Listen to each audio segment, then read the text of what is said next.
أعوذ بالله من الشيطان الرجيم بسم الله الرحمن الرحيم ثم الصلاة والسلام على أشرف المرسلين وعلى آله وصحبه الأجمعين ربي اشرح لي صدري ويسر لي أمري واحلل عقدة من lisani yafqahu qawli amma ba'd. Assalamu alaikum warahmatullahi wabarakatuh. Dada zangu katika iman, tuendelea na darasa yetu, na leo hii nitazungumzia kuhusu adabu za usafiri katika Uislamu.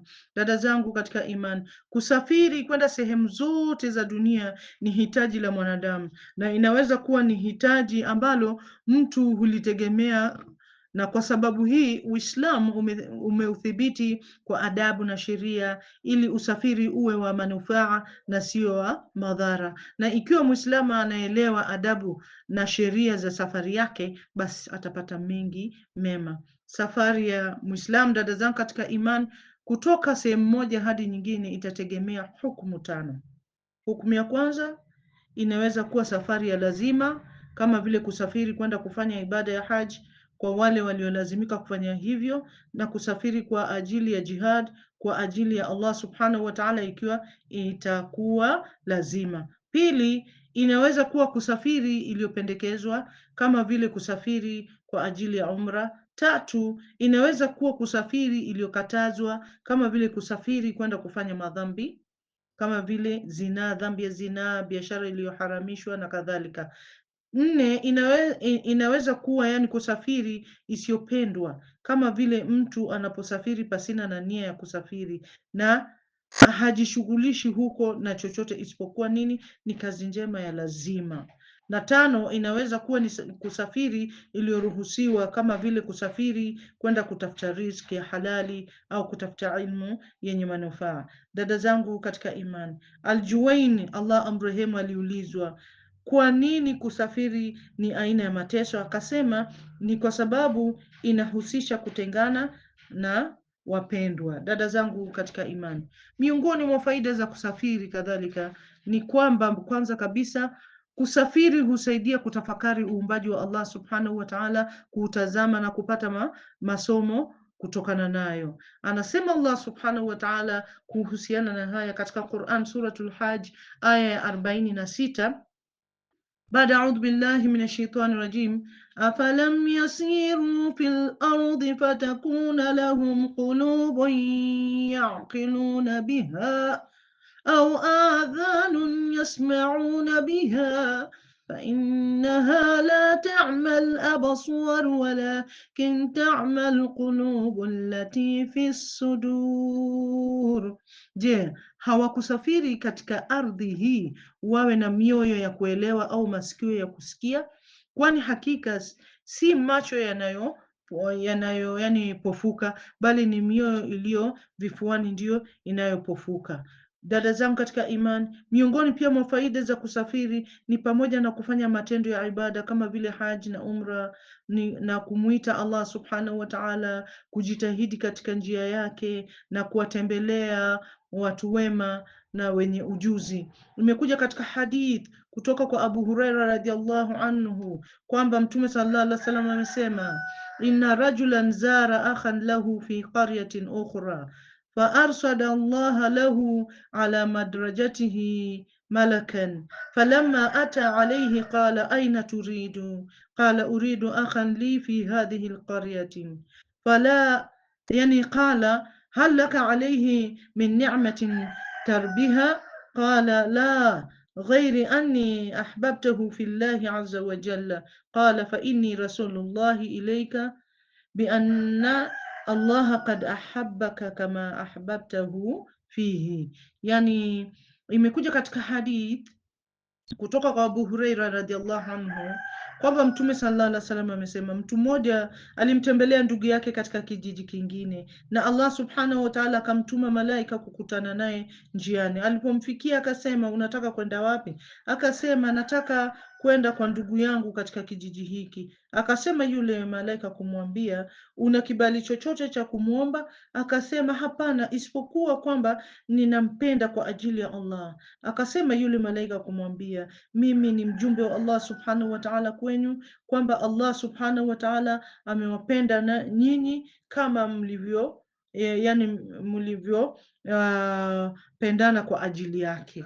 Dada zangu katika imani, usafiri una adabu nyingi ambazo Muislamu anapaswa kuzingatia. Baadhi ya adabu hizi ni kabla ya kusafiri, zingine ni wakati wa kusafiri, na zingine ni wakati wa kurudi kutoka safarini. Miongoni mwa adabu hizi, dada zangu katika imani, kwanza kabisa ni kusafiri usiku. Yani kusafiri usiku isipokuwa kama kuna hatari dhahiri. Hii ni kwa ajili ya hadith kutoka kwa Anas radhiallahu anhu kwamba Mtume sallallahu alaihi wasallam amesema, alaikum bidaljatin wa innal ardi tatwi billayl, yani safari usiku au safiri usiku, kwani dunia msafiri usiku, kwani dunia hupitika kwa urahisi zaidi usiku. Haya yamesimuliwa na Ibni Khuzaima. Miongoni pia mwa adabu za kusafiri wakati wa safari, au msafiri anapaswa kusafiri wakati wa safari yake ikiwa yuko na kundi.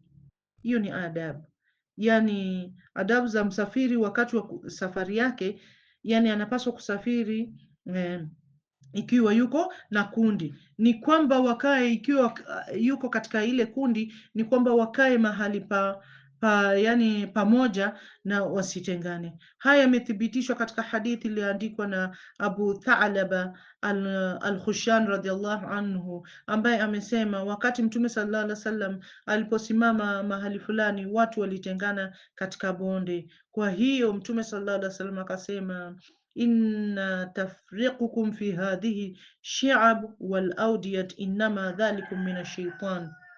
Yani Mtume sallallahu alaihi wasallam anasema kutengana kwenyu katika yani mabonde haya yanatokana na sheitani tu. Dada zangu katika iman, na baada ya hapo, yani dada zangu katika iman, hakusimama yani hakusimama mahali fulani isipokuwa kwamba wangekusanyika pamoja, yani walikusanyika pamoja baada ya Mtume sallallahu alaihi wasallam kuwatahadharisha na huko kutengana kwao. Yani baada ya hapo hakukusimama mahali fulani, yani hawakusimama mahali fulani isipokuwa walikusanyika mahali pamoja.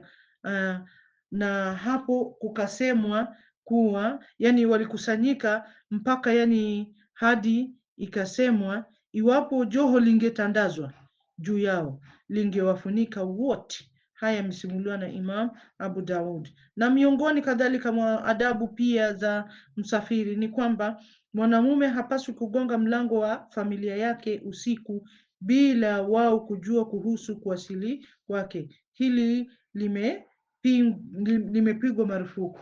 Dada zangu katika imani, kuhusiana na hayo Mtume sallallahu alaihi wasallam amesema, yani idha atala ahadukumul ghaibata fala yatruq ahlahu laylan, yani rawahu al-Bukhari. Yani Mtume sallallahu alaihi wasallam amesema, ikiwa mmoja wenyu amekuwa mbali kwa muda mrefu, hapaswi kugonga mlango wa familia yake yani usiku. Haya yamesimuliwa na al-Bukhari. Sababu hili dada zangu katika imani ni kama alivyosema Mtume sallallahu alaihi wasallam. Kwa nini Mtume sallallahu alaihi wasallam sema hivyo? Alisema kwa sababu kei tamtashit shi'thatun wa tastahid al-mughibatan, rawahu al-Bukhari. Yani Mtume sallallahu alaihi wasallam alisema haya ili mwanamke aliyeharibika aweze kuchana nywele zake, yani aliyokuwa katika hali si katika hali ya kupendeza aweze kuchana nywele zake, na mwanamke ambaye amekuwa mbali na nyumbani aweze kunyoa nywele zake za sehemu za siri. Haya yamesimuliwa na Imam al-Bukhari na Imam Muslim. Dada zangu katika imani, hii ilitokana na ukosefu wa njia za mawasiliano wakati wa Mtume sallallahu alaihi wasallam. Hata hivyo sasa, kwa kuwa njia za mawasiliano zipo, ikiwa msafiri atawasiliana na familia yake kabla ya kurudi na kuwajulisha kuhusu wakati wake wa kuwasili usiku, hauna ubaya katika hilo, kwani sababu ya kukatazwa haipo tena. Dada zangu katika imani, miongoni pia mwa adabu ya kusafiri ni kwamba mwanamke hapaswi kusafiri isipokuwa na mlezi wa kiume, kwa sababu ya kishawishi yani kinachoweza kutokea kwake. Mwanamke ni mpole katika tabia na dhaifu, na lazima awe na mwanamume pamoja naye ili amsaidie na kusimamia mambo yake. Kutoka kwa Abu Huraira radhiallahu anhu amesema kwamba Mtume sallallahu alaihi wasallam amesema, la yahillu lilmar'atun yani tu'minu billahi wal yawmil akhir an tusafir yani masiratun yaumun wa leilatun laysa ma'aha mahram, rawahu al-Bukhari. Yani Mtume sallallahu alaihi wasallam anasema hairuhusiwi kwa mwanamke anayemwamini Allah subhanahu wa ta'ala na siku ya mwisho kusafiri umbali wa mchana na usiku bila mlinzi wa kiume. Haya yamepokewa na Imam al-Bukhari. Dada zangu katika imani, kadhalika imekuja katika hadith kutoka kwa Abu Huraira radhiallahu anhu ya kwamba mtu mmoja alikuja kwa mtume na akasema, ewe mtume wa Allah, nataka kusafiri, kwa hivyo nataka ushauri kutoka kwako. Akasema Mtume sallallahu alaihi wasallam, alaika bitaqwallah wa takbir ala kulli sharafin, yani lazima umche Allah subhanahu wa ta'ala na kumtukuza kuliko heshima yote. Mtu yule alipogeuka alisema Mtume sallallahu alaihi wasallam, Allahumma atwilahu al-ardha wa hawwin alayhi sharafin, yani Allah mpunguzie umbali na umfanyie yani safari yake iwe rahisi. Dada zangu katika imani, hii ni adabu ya kinabii ambapo Mtume sallallahu alaihi wasallam anatushauri kuhusu adabu ya kusafiri na kisha dua yake kwa wale wanaoitikia au wanaofuata ushauri wake na mwongozo wake na kutekeleza sunna yake. Mtume sallallahu alaihi wasallam anasema pale mtu anaposafiri kwa wale, yani ni lazima tumche Allah subhanahu wa ta'ala na tuseme Mungu ni mkubwa katika kila mahali pa juu. Dada zangu katika imani, hii inaonyesha uhalali wa kusema Allahu Akbar wakati wa kupanda mlima na sehemu zozote zile za juu, na kusema subhanallah la ilaha illa Allah wakati wa kushuka mabonde kutoka ardhini wakati wa safari. Mtume sallallahu alaihi wasallam ametuagiza kufanya hivi, kwani yeye pia alikuwa akifanya hivyo. Kwa hivyo kila walipokuwa wakishuka kwenye bonde au kitu kama mahali pa chini, walikuwa wakimtukuza Allah, wakimtakasa na kumkumbuka, na walipopanda milima na sehemu za juu walikuwa wakisema Allahu Akbar. Hii ndiyo njia bora zaidi. Tumeamriwa yani kumkumbuka Allah subhanahu wa ta'ala wakati wote, majumbani mwetu, kitandani mwetu, tukiwa njiani, msikitini na kila mahali. Vile vile wakati wa kusafiri tumeamriwa kusema Allahu Akbar, la ilaha illa Allah na subhanallah. Kwa hivyo tunapaswa kusema Allahu Akbar wakati wa kupanda, na hii ndiyo bora zaidi, na tunaposhuka tunapaswa kumtukuza Allah subhanahu wa ta'ala na kusema la ilaha illa Allah, na vyovyote tunavyofanya yote haya ni mazuri. Dada zangu katika iman, sunna yani ni tunaposema Allahu Akbar na tunapomtukuza Allah, sauti zetu zinapasa kuwa wastani, si za kuzidisha sauti. Hii ndiyo sababu maswahaba walipokuwa wakizidisha sauti zao, Mtume sallallahu alaihi wasallam alikuwa akiwaambia, ayuhan nas irba'u ala anfusikum innakum laysa tad'una asamma wala ghaiban innakum tad'una samian qariban wa huwa ma'akum muttafiqun alayhi. Yani Mtume sallallahu alaihi wasallam alikuwa akiwaambia masahaba, enyi watu, yani iweni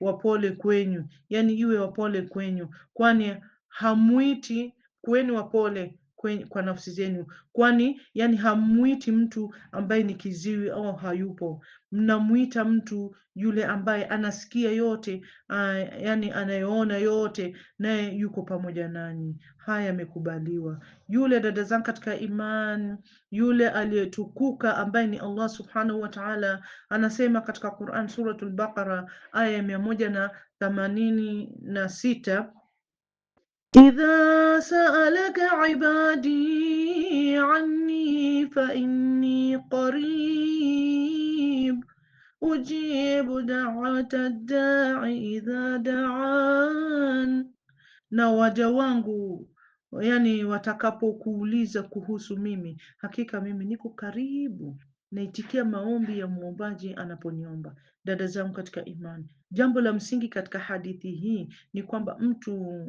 yani anapomshauri ndugu yake kabla ya kusafiri, anapaswa kumwambia mche Allah subhanahu wa ta'ala, na umzidishie utukufu na sifa, na umwombee kwa Allah subhanahu wa ta'ala amsaidie na amsahilishie mambo yake, amjalie ucha Mungu, amsaidie katika kutenda mema, amsamehe dhambi zake na amrahisishie safari yake, afaulu kwa kile anachokiendea na amrudishe salama. Hivyo mtu anapaswa kumwombea ndugu yake kwa njia inayomfaa. Dada zangu katika imani, hadithi nyingi zimesimuliwa kuhusu adabu ya kusafiri kutoka kwa Jabir bin Abdullah radhiallahu anhuma amesema, tulipopanda juu tulisema Allahu akbar, na tuliposhuka chini tulisema subhanallah. Haya yamesimuliwa na Al-Bukhari.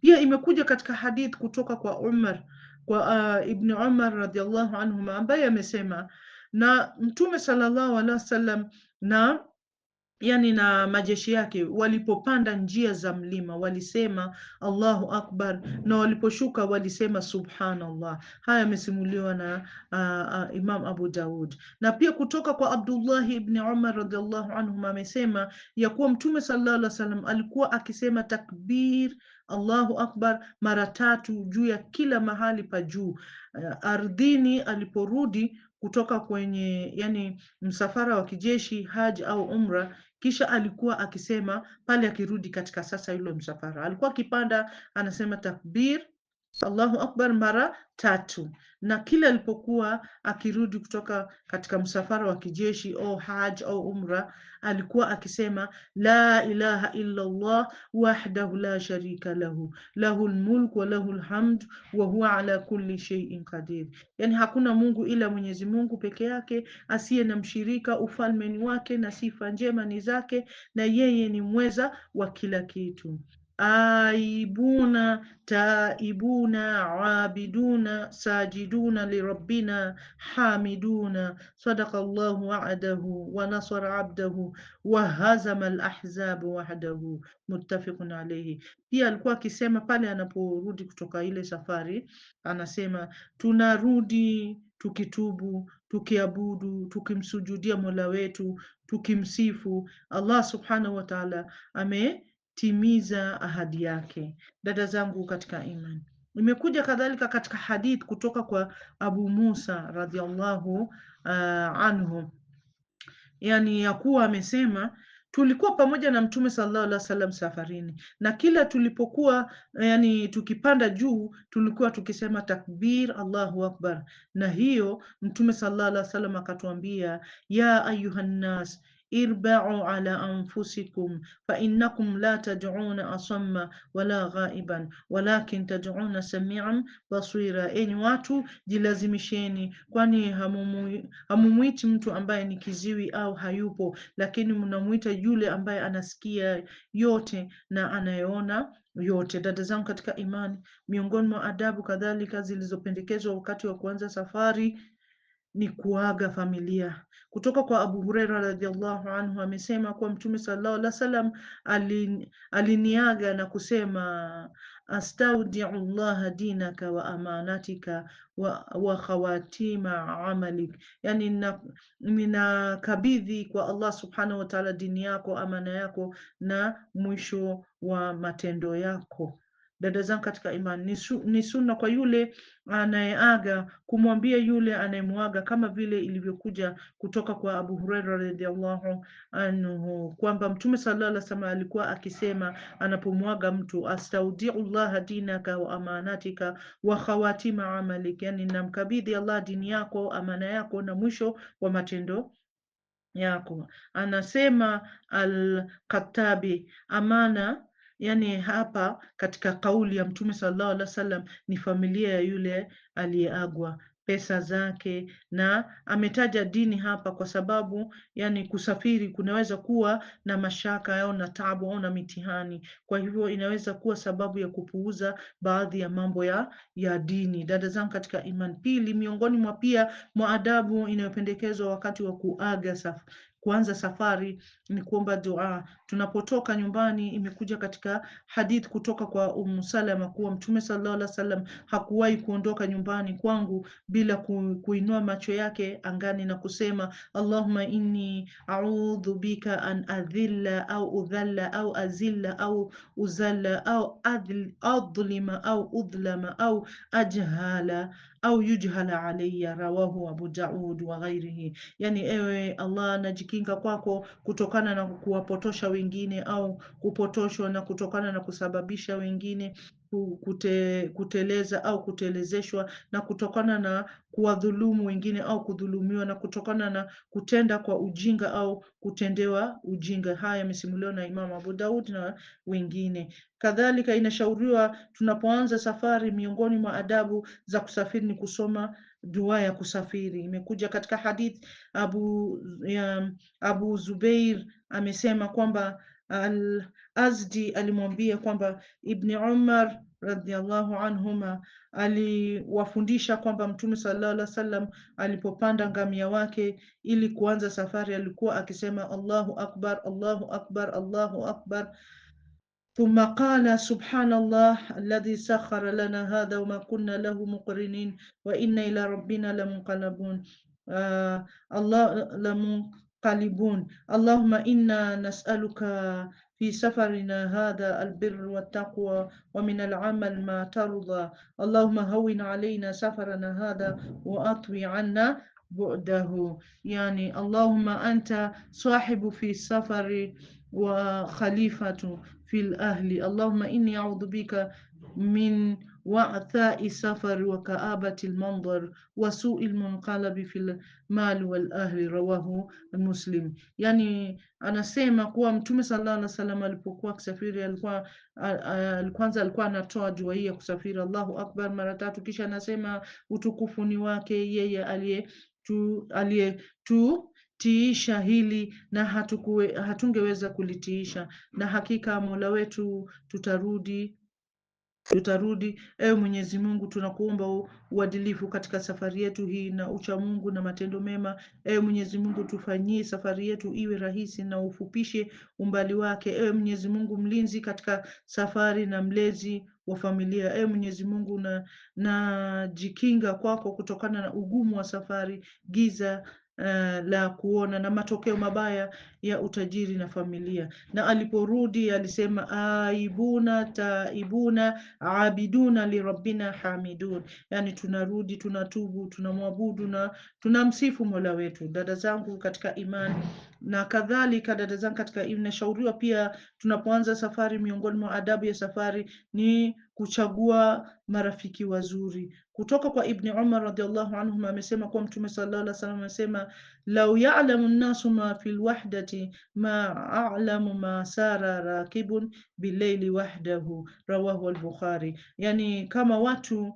wangejua ninajua ninachojua kuhusu kuwa peke yangu, hakuna mpanda farasi ambaye angesafiri peke yake usiku, rawahu al-Bukhari. Yani haya yamepokewa na Bukhari. Na inashauriwa pia tunapoanza safari, miongoni mwa adabu za safari ni kuchagua kiongozi wa kikundi. Kutoka kwa Abu Sa'id al-Khudri amesema kwamba Mtume sallallahu alaihi wasallam amesema idha kharaja thalathatun fi safarin